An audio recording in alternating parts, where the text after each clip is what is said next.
This is Danielle Hayden and Mariah LeRoland Wagner. I am the Rainmaker and the lead listing specialist for the Hayden Group in Keller Williams, Ann Arbor. And Mariah is our Director of Operations. Welcome to our YouTube channel. Today, we are going to discuss the showing agent model. Yes. We like to call it the market specialist model. And yeah, let's get started.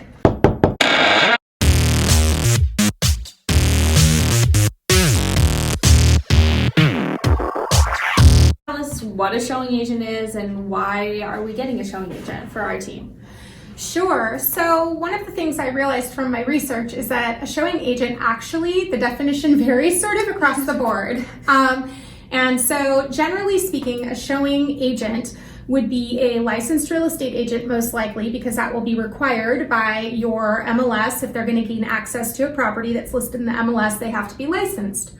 So it's a licensed agent that would be able to meet clients and open doors and get them into properties that are protected by the MLS and secured. That's basically the bare minimum of what a showing agent would be.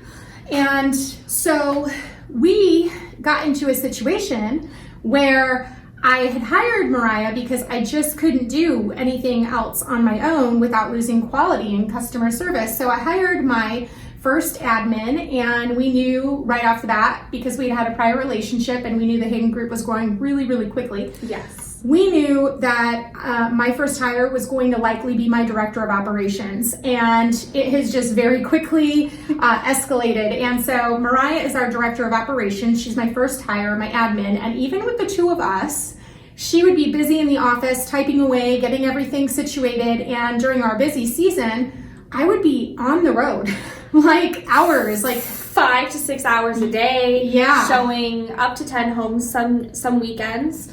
I think there were multiple days in there where I drove 200 miles. Yes. And I first of all, I have young kids. Second of all, I have a limited work day some days because they get out of school at a certain time. Third of all, I'm lead generating because that's my actual job, is to get opportunities for our team so that we can all profit from it. So it became very clear very quickly that the piece of leverage we were missing was getting me leveraged enough so that I could stay in the office and not be on the road all the time. And so therein lies the showing agent. And we are using a showing agent, which is different than a buyer's agent. Some people may say they're the same thing, may transition. We have had a few people that we've talked to over the process who, when they gave us their description of showing agent, that's what we would describe as a buyer agent. So in our model and system that we are using, a showing agent will be transitioning into a buyer agent. They are not full-fledged. They are not doing more sophisticated parts of the transaction. They will start out with showing homes. And then as they learn more, as we get comfortable, as we go through a 30 and a 60 and a 90 and 180 days with them, we will move them to more responsibilities and we'll begin to get them into the contract negotiation, actually sitting down and signing buyers and making those buyers part of our pipeline in a buyer consultation. And at that point, that's when we would transition them into a buyer agent role. So just to recap then, a buyer's agent basically has 5 different aspects of their job, right? So they sign buyers, they show houses, they write offers and negotiate contracts, they carry it through escrow, okay? And then they lead generate, right? Correct. So those are the aspects that are a buyer's agent. Now, we did a lot of research, Hours a and ton hours. of research, because we had been told, I'm a firm believer, by the way, in best practices, and I will follow the MREA as much as I possibly can, okay, until my dying day. So the MREA is the Millionaire Real Estate Agent. It is a book written by Gary Keller and Jay Papasan, and they wrote the book without actually mentioning Keller Williams once in it. It's a fantastic read for any agent, especially new agents, but even agents with growing businesses. It's always good to go back to the basics, go back to the models, and make sure that you get back into your model and you don't stray too much from it. Every time I read it, which I'm on my 3rd time, you find more information and your business is at a different place and you're doing just different parts with the systems and models that you will always gain more information from it. Absolutely.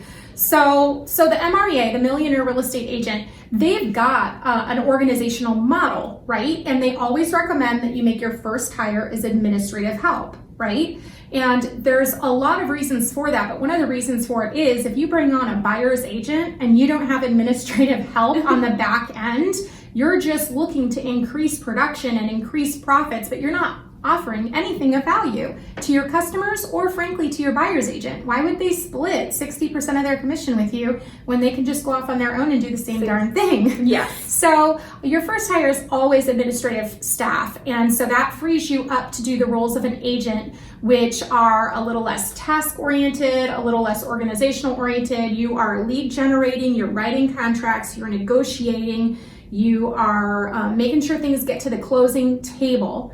Okay, and then you're following up with those people, asking for referrals. That's your job as an agent. So as much as you can leverage out the back end and the transaction coordination, the better. So with that said, the organizational chart in the MREA says you hire an administrative assistant who is going to become your executive assistant or your director of operations.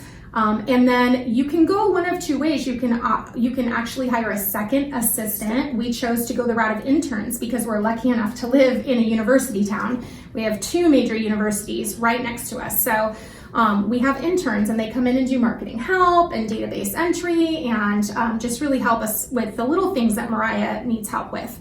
And then the next part of it, you could hire either inside or outside sales associate to assist with the lead generation, or you can hire a buyer's agent to pick up the buyers, which are more time consuming and allow you to focus on listings as the rainmaker, or what we opted for, because a buyer's agent can be very expensive. You're all of a sudden splitting perpetually 60-40 with 40 going to the buyer's agent, or 50-50 in some models.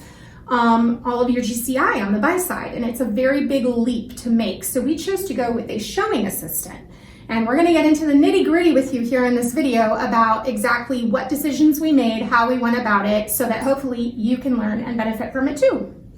So the different models and feedback we researched. So there was a lot of different people we talked to, a lot of different videos that we watched, I think probably hours worth of YouTube, talking to your coach, talking to top producing mega agents in the area and out of our local area.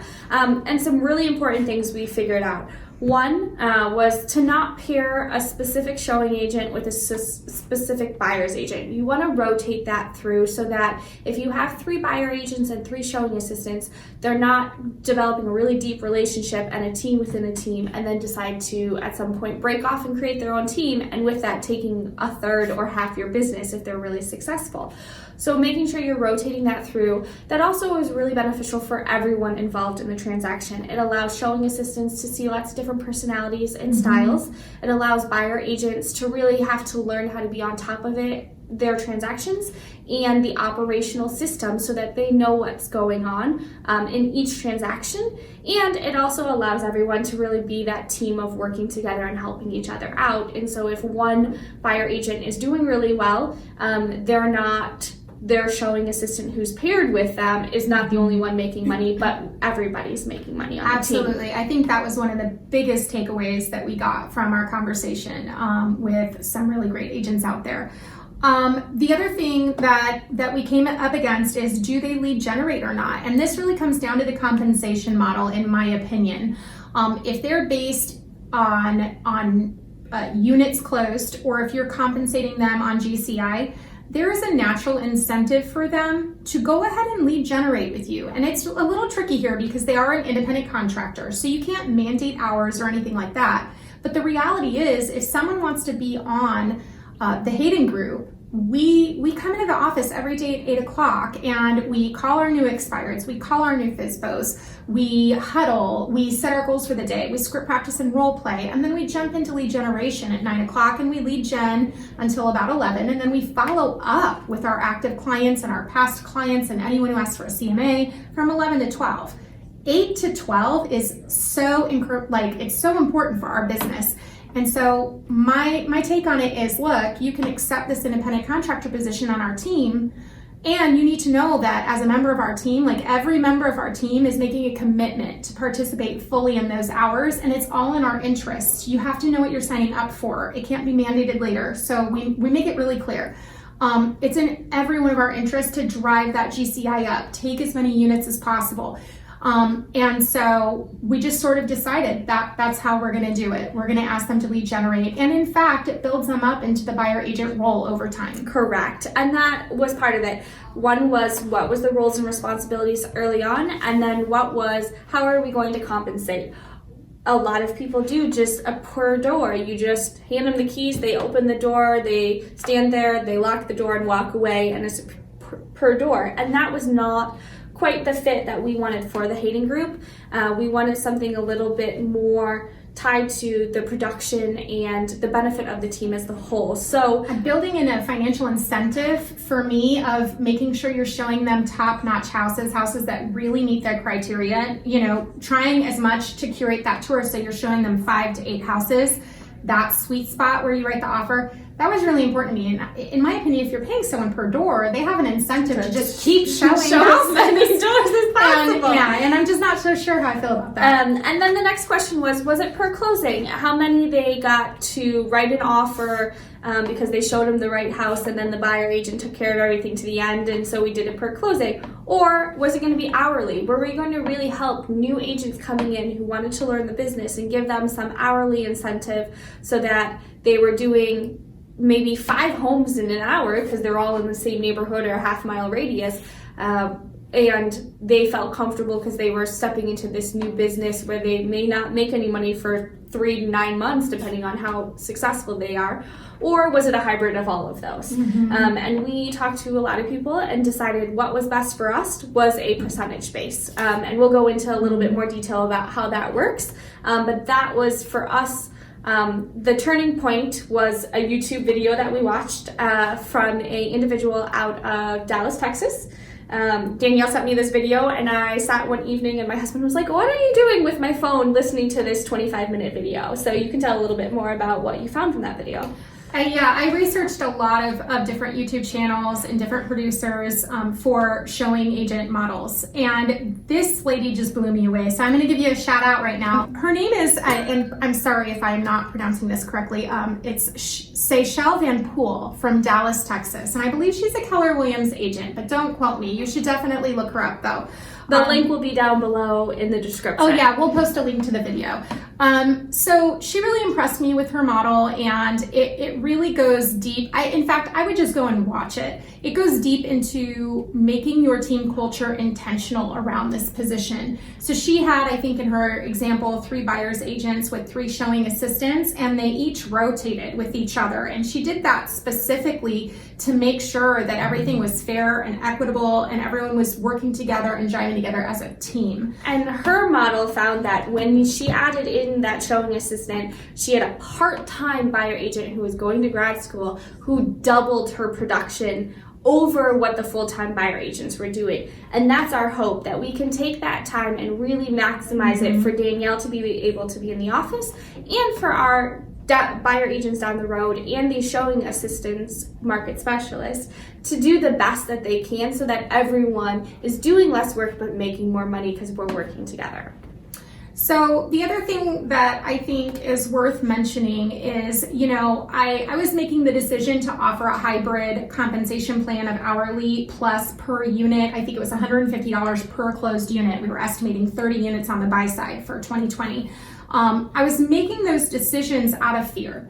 I was making the decision to offer that hourly wage because I believed no one would want the position if it didn't start out with some sort of hourly wage to get them going. And the reality is, there are a lot of awesome people out there who have either just gotten their real estate license or they've been in the business, but they're looking for the right team, and they're okay with that kind of waiting period where you've really got to roll your sleeves up and get going.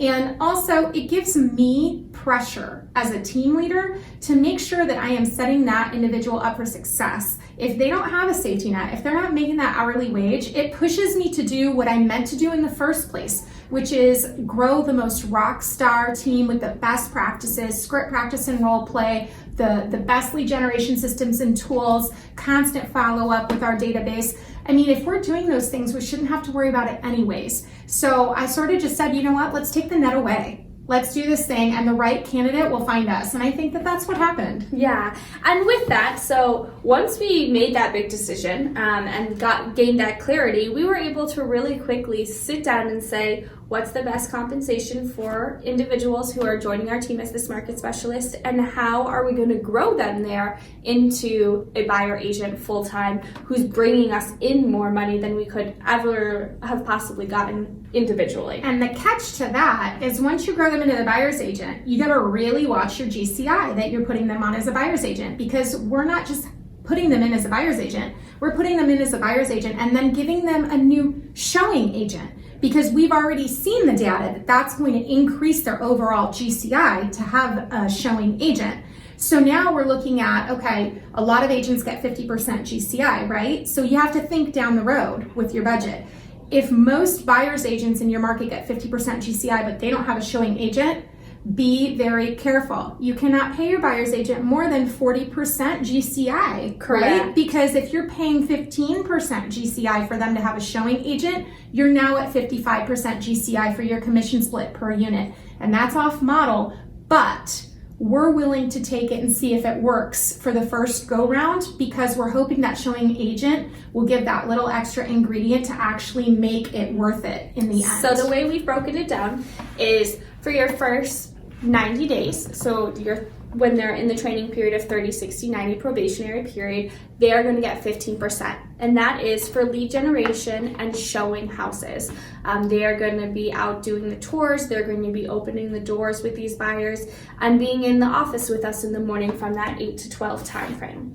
After that 90 days, if they're successfully hitting the goals that we've set for them, we're going to ask them to take the next step. And the next step would be seeing these transactions through escrow with the assistance of a transaction coordinator. So this will be opening the door for inspections, for appraisals, if they need to do the final walkthrough with their clients, and sitting at the closing table with these individuals, and we're going to give another 5%. So at that point, we're at 20%, and that's within 180 days. So you're already making 20% in 6 months. It's not a bad deal at all. And you're not writing contracts, and you're not negotiating, and you're not responsible for signing them as clients. So then the next step we're going to go to for the next 90 days would be the contracts and negotiation. And this is where it gets nitty gritty, really being important that they have got good training the previous 6 months so that they're prepared at this point when it comes to the more sticky points. Maybe they've seen some transactions have some little thorns in them and they understand how important this is.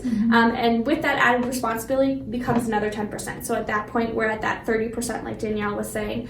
And then the final 3 months of the year, so those last 90 days, by 365 days, they're going to get another 10% because they're going to start stepping in and taking those buyer consultations. They're going to sit down and get those buyers signed as buyers for our team, and with that they're going to get another 10%. So we'll be at 40% at that point, but they're doing everything that a buyer agent would be expected to do for our team. Now with that said, if this individual knocks out like everything on their 30, 60, 90 or in their first 180 days, if they're showing mastery, absolute mastery of getting that buyer into a home and then to the closing table, then there's no problem moving them up. But our whole goal is to make sure that piece by piece we're setting up this market specialist for complete success by giving them the time, the space, the modeling, the experience to really truly own the position and feel really comfortable before they move on to the next thing. And so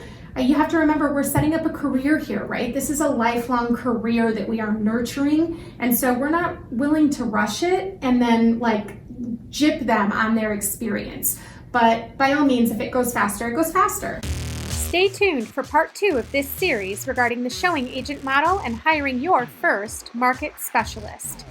Make sure you leave your comments below, like this video for more information on the topic, and let us know what questions you have. We would love to answer them. Did you get anything out of this video today? I sure hope so. That's why I make them. If you enjoyed this video and you got value out of it, please Hit the subscribe button for instant notifications of more videos made just for you. Subscribe! Boop, boop, boop, boop, boop.